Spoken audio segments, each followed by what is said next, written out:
যে সভ্যতা এখন আমেরিকা এবং ইউরোপ কেন্দ্রিক চলতেছে, এই সভ্যতা বেশি দিন টিকবে না, এই সভ্যতা ধ্বংস হয়ে যাবে।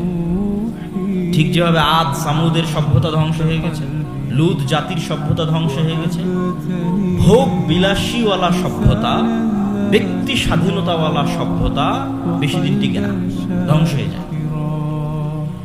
তো ধর্মের বিরুদ্ধে গিয়ে সেকুলারিজম, ধর্মনিরপেক্ষ মতবাদ, সেটার মাধ্যমে ব্যক্তি স্বাধীনতা, পুঁজিবাদ, যার যত টাকার মালিক হওয়ার ইচ্ছা সে তত টাকা হবে, যেটা কিছুক্ষণ আগে আমার শ্রদ্ধেয় পিতা শেখ আব্দুর রাজ্জাক বিন ইউসুফ আলোচনা করছিলেন। সুদী অর্থনীতি, এটা পুঁজিবাদী অর্থনীতি। যে যত বেশি পরিমাণে পারে টাকা উপার্জন করে নেবে, আর একজন যদি গরিব থেকে গরিব হয় কোনো সমস্যা নেই। তো যখন এই পুঁজিবাদী অর্থনীতি এবং মাত্রাতিরিক্ত ব্যক্তি স্বাধীনতার চর্চা হলো, তখন আসলো সমাজতন্ত্র। যে না, এইভাবে তো সমাজ চলতে পারে না।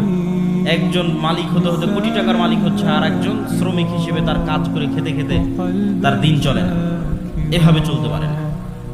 আর ব্যক্তি স্বাধীনতার নামে মানুষ যা ইচ্ছা তাই করতেছে, এভাবে চলতে পারে না, এভাবে সমাজ ধ্বংস হয়ে যাচ্ছে। অতএব সমাজকে বাঁচাতে হলে সমাজে সবাই সমান, এটার নাম সমাজতন্ত্র।